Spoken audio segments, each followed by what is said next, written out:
Welcome into Outkick the Show. I am your fearless leader, Clay Travis. I hope all of you are having a fantastic Monday, Labor Day, wherever you might be across this great country or this great land.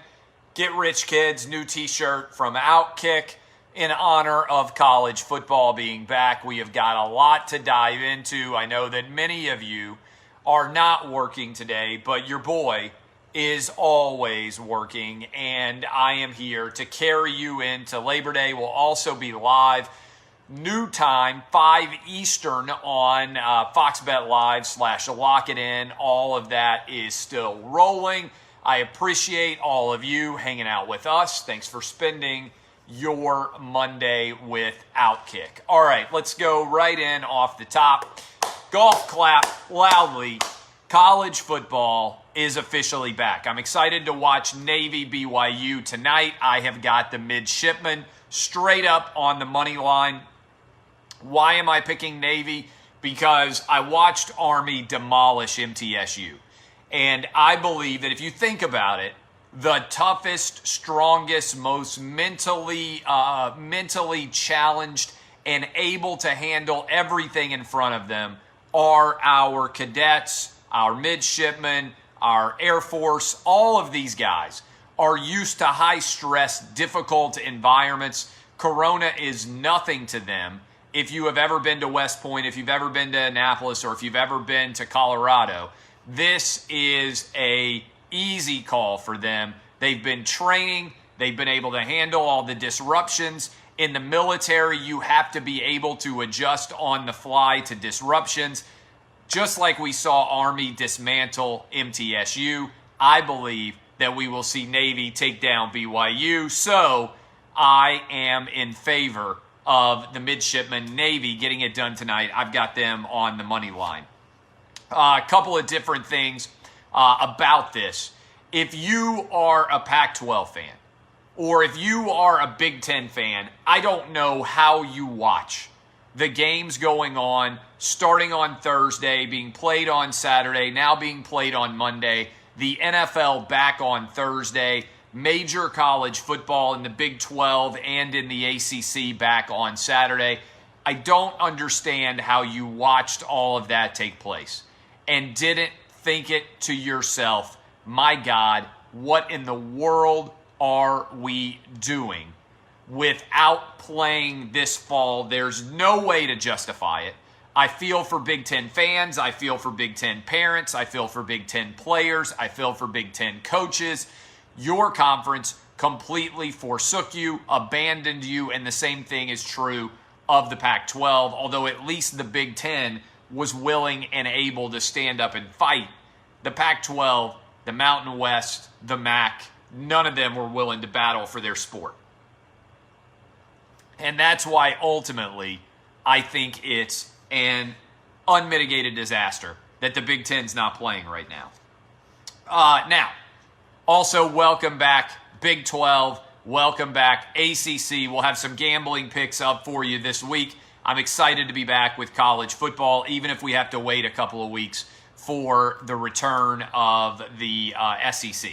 All right, a lot of you probably have read. I'm curious, how many of you read my response to the Washington Post? Facebook, let me know. Twitter, let me know if you watched my response. So the Washington Post on Thursday morning. The Washington Post on Thursday morning had a front page sports section article on me, on Outkick, also involved Jason Whitlock.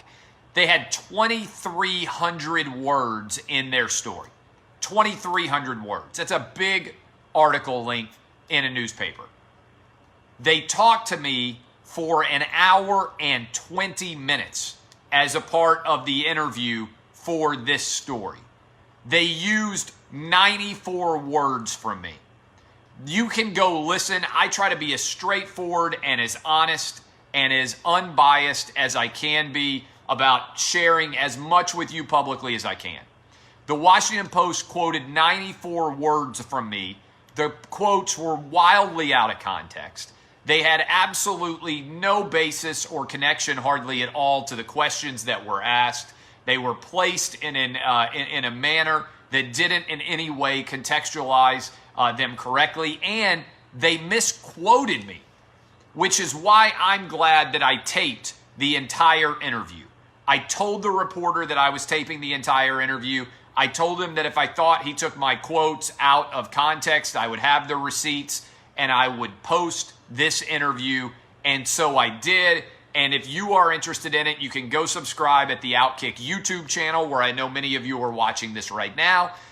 You can go listen to the Outkick podcast. I put up the entire interview. Now, if you're a younger person out there, or you're studying, or you're interested in media, I would say this is a fascinating opportunity to listen to an interview, decide what you think is newsworthy from that interview, and then go read the resulting article that was written after that interview. And ask yourself this: was this an honest, interested party who was writing a story about me and Outkick for the Washington Post, or was this agenda-driven journalism where the author already knew exactly what he was going to write? It didn't matter how I answered his questions or what I said. He already had decided what he believed, and he was going to write a negative article for his audience, because I think it's the latter. And I think that's the exact wrong way to approach a story. And in particular, I think it's also why so much in media is failure right now. Because everybody wants to go after Donald Trump and argue that he's untrustworthy. The media is far more untrustworthy than Donald Trump is, okay? And so when you actually look at the way stories like these are written, I think there's a benefit to looking almost into how the sausage is made. And all I'm asking you to do is think aggressively. Go listen. If you're genuinely fascinated by how a profile piece gets written, go listen to the interview that I did, and then go read the article and think to yourself, wait a minute, is this objective and unbiased journalism, or is this an agenda-driven attempt to go after me? I think you'll see pretty clearly that it's an agenda-driven attempt to go after me, okay? So I put up the entire interview, unedited, didn't change a single word from our audio. I bet you'll never be able to hear an interview like this where you get to see the resulting piece that was written. I'm taking you behind the curtain and letting you look into how profiles like this are written. And I would encourage you to go listen to the interview and then to go read the article and ask yourself, is this in any way an accurate reflection to the conversation that took place? I think you would really enjoy that process. Also, the Washington Post, despite the fact that they knew I was taping it, and despite the fact they knew that I was going to have both an audio and written transcript of our conversation, they managed, the Washington Post did, to still not quote me correctly. And I had to call them out on it. And if I hadn't had a transcript of our interview already in place, then I wouldn't have been able to call them out on it. And the Washington Post later updated their 2,300 word story that only had 94 words from me.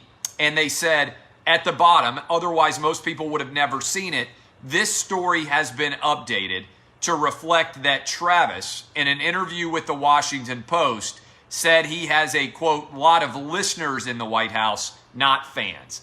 So they made up a quote. They 100% made up a quote that I didn't even say.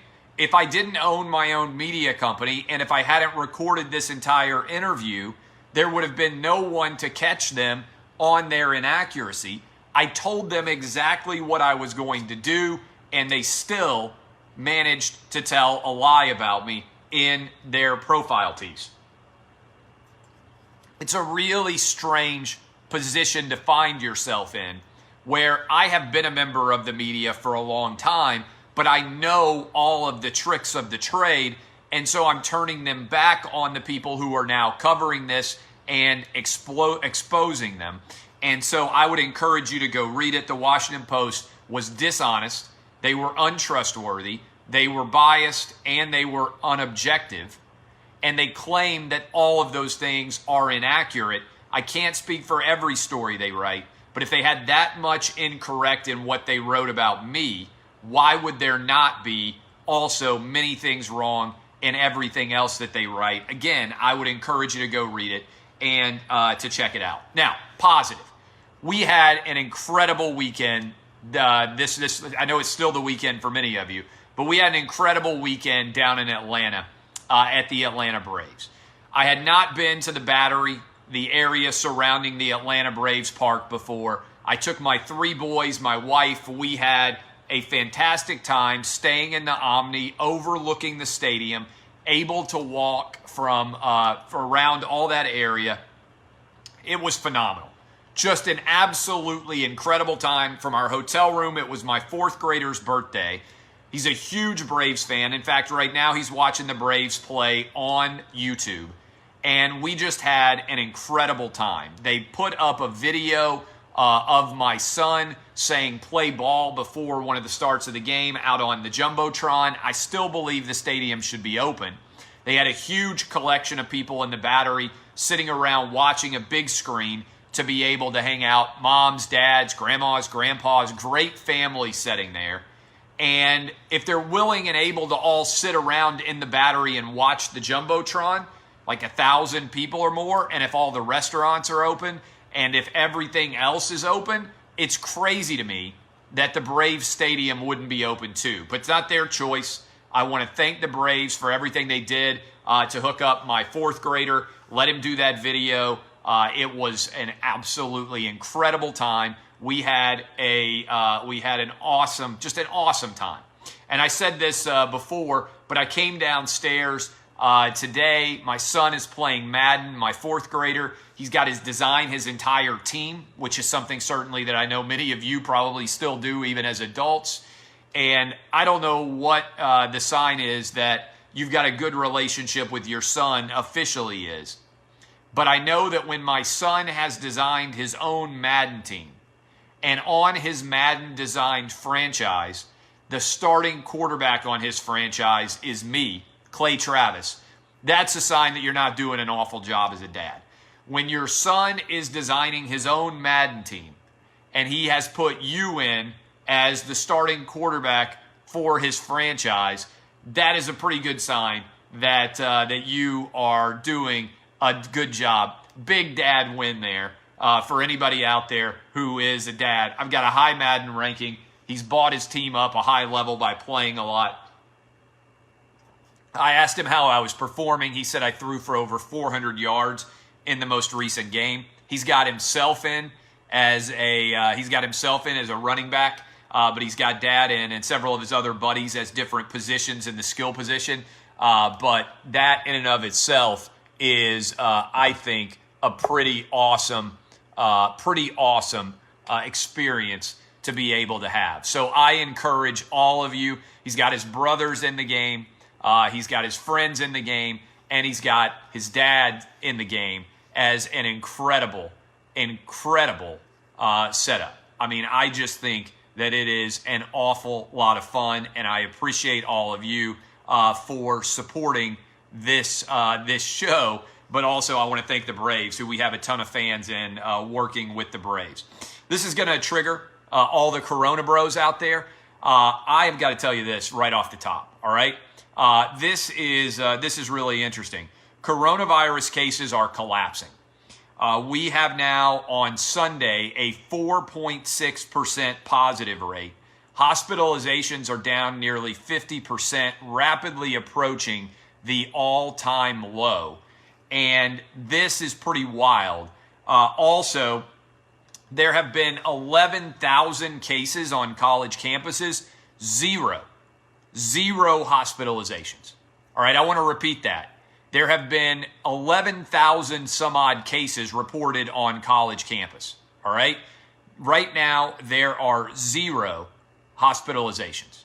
Okay, this is worth repeating, and I'm going to keep repeating it over and over and over again because all the Corona bros out there are running around every time that a college announces a new positive case. 11,000 cases on college campuses. Not one kid hospitalized with the coronavirus. This is far less significant to your average college kid than the flu is. It's far less significant to your average college kid than drinking too much alcohol is.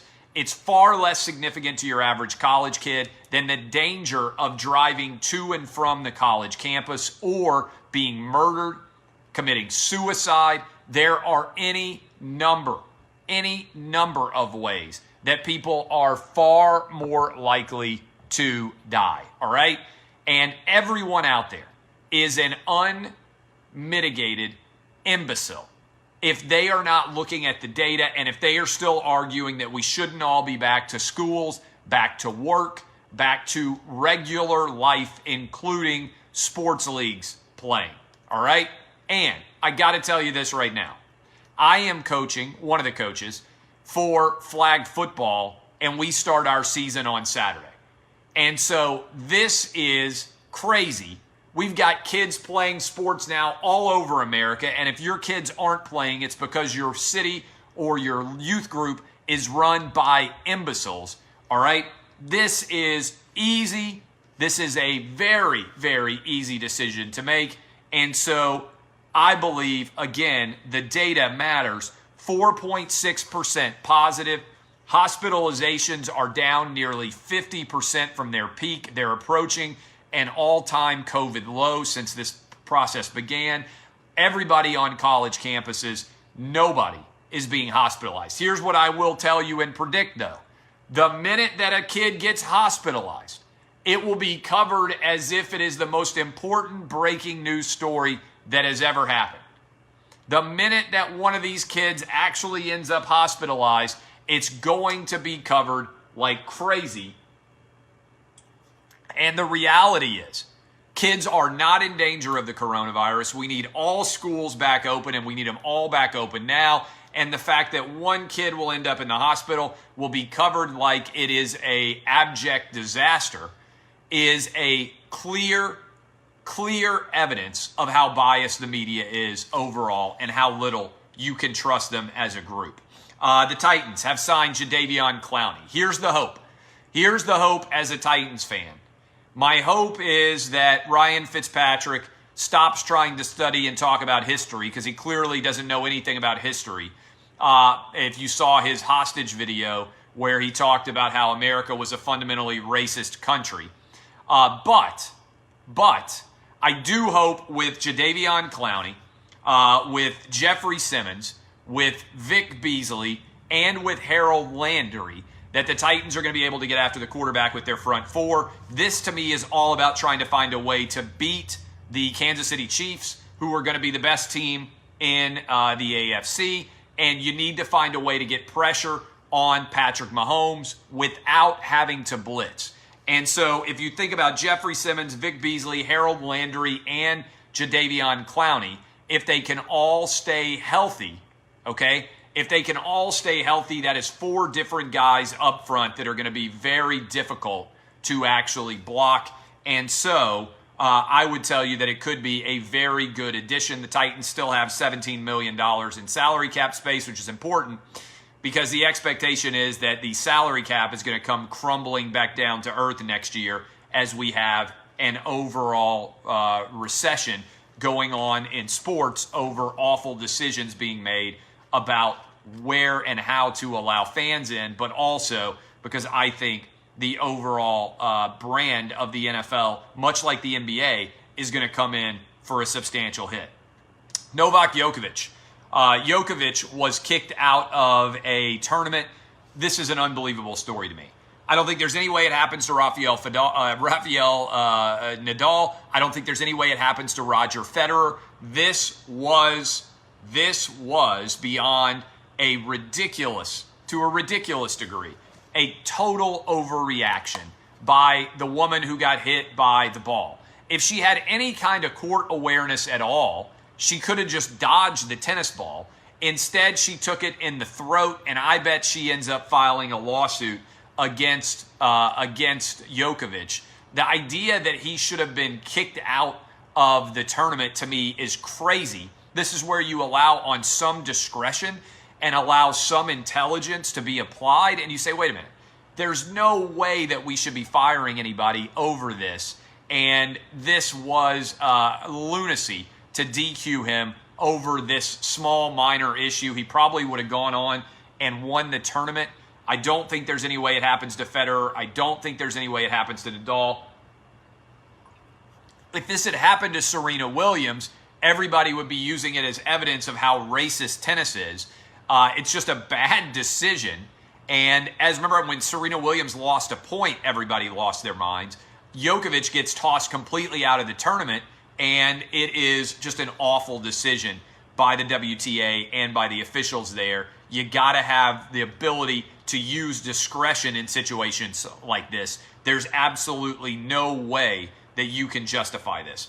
Ryan Fitzpatrick rides again. Fitzmagic taking over down in Miami. I can't wait to see how he's going to do. I believe they open against Cam Newton and the Patriots. There are so many fascinating weekend battles coming up in the NFL. If they can just get out of their way and let football take over instead of the stupidity of all the protesting and all of the wokeness that they're going to be draping over everything they do this week, I got to tell you that I hope they have learned their lesson from the NBA, where ratings have dropped 27% over last season, where they're down 40% over last year. I'm not sure if they're going to learn, because there are so many great storylines. I want to see what happens with Drew Brees against Tom Brady, Saints against the Bucs. It's one of the best games ever. I'm curious and fascinated to see Fitzmagic going up against Cam Newton. So many storylines out there. And I'm afraid the NFL is going to step all over them and allow social justice warriordom to ruin our ability to enjoy the games. Cardi B and Candace Owens going head-to-head. Candace Owens treated Cardi B like she was Michael Spinks, and Candace Owens was Mike Tyson. If you haven't read that, you need to go check it out at Outkick. I guarantee that you will love it. There is a lot to go into in their boxing match playing out on social media, and it was complete destruction by Candace Owens over Cardi B. Not a surprise there, but that was a mismatch of the highest magnitude. And a lot of times when these celebrities step into the ring with somebody who's actually intelligent and who actually has the ability to use facts, it ain't a good look for the celebrity. Candace Owens destroyed Cardi B. Ugly look for Cardi B. Yeah, roll your R's indeed. That was a beatdown of epic proportions. All right, and finally, Big Ten football update. The president of the University of Michigan and the governor of Michigan appear to be the biggest obstacles to the Big Ten playing. If I were a Big Ten fan, I would be deluging my presidents right now with the fact that there's no way to justify the decisions that they've made. Coronavirus cases are collapsing in a hurry. We've yet to have a case of a coronavirus passing through football. I don't think we'll have hardly any. We've got the Big 12 and the ACC starting play this weekend. We got the NFL starting play on Thursday. Tonight we've got Navy going up against BYU. This is a mess for the Big 10 and the Pac-12 that is only going to get worse. Their decision is going to continue to look worse and worse. And I got to say this. Credit to Greg Sankey and the SEC. He told us a long time ago on the program, he said the reason why we're starting on September 26th is we know that when the kids get back on campus, there will be an immediate spike in overall infections. And then those infections will begin to go down. After an initial spike, they will begin to decrease, and it'll be safe for us to play college football kicking off in late September. And so that's what the SEC decided to do. They led the way. They made the right decision. The Big Ten should have gotten in line and followed. Instead, they tried to lead, and they ended up in a disastrous place. I appreciate all of you. My name is Clay Travis. We'll be live at 5 Eastern, 4 Central, 3 Mountain, 2 Pacific on Lock It In. Encourage you to all watch. Appreciate all of you. DBAP unless you need to SBAP. This has been a special Labor Day edition of Outkick. I will see you guys on television in a little bit. On the radio tomorrow morning, we'll have Jason Whitlock. We'll have a lot of fun. This has been Outkick on Fox Sports Radio. Kisses. See y'all.